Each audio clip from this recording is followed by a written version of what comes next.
السلام عليكم.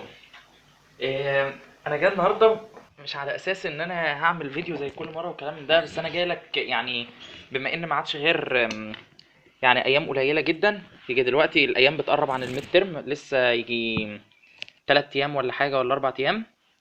ف فاحنا عندنا دلوقتي حتى لو انت لسه ما خلصتش والدنيا لسه جايه عليك وكلام من ده كله، فكل اللي في ايدك وهو سلاح حرفيا، هو ده اللي هيمشيك في الامتحانات وفي حياتك كلها. فاسمع كده: وإذا سألك عبادي عني فإني قريب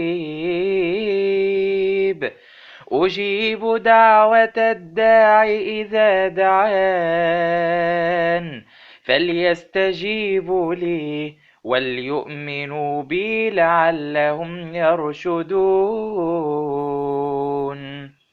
بس كده؟ لا. بسم الله الرحمن الرحيم. إنما أمره إذا أراد شيئا أن يقول له كن فيكون. تقوم دلوقتي تصلي ركعتين، ادعي كتير قوي قوي قوي في الايام اللي جايه. في كل حياتك حرفيا، حياتك كلها تمشي بالدعاء، وربنا والله العظيم هيكرمك اخر كرم.